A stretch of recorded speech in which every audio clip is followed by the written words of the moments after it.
الدخول في إضراب الجوع كان بعد استيفاء جملة من الطرق النضالية، الطرق هذه من تلويح يعني بحمل الشارع الحمراء إلى الدخول في اعتصام أمام فما تجاهل من السلطة.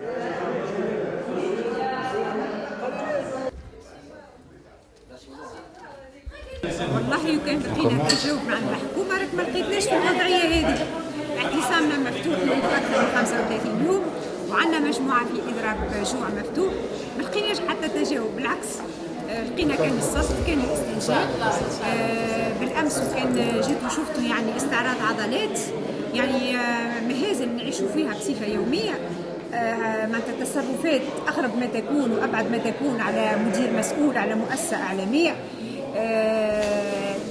لكن في المقابل التجاوب والاستماع والإصغاء لقيناه من منظمات دولية، لقيناه من نقابة الصحفيين نتاعنا، ولقيناه من الاتحاد الدولي للصحفيين والاتحاد الصحفيين الأفارقة اللي وقفوا معنا وجاوا وسمعونا ووعدونا أكثر باش يبلغوا أصواتنا.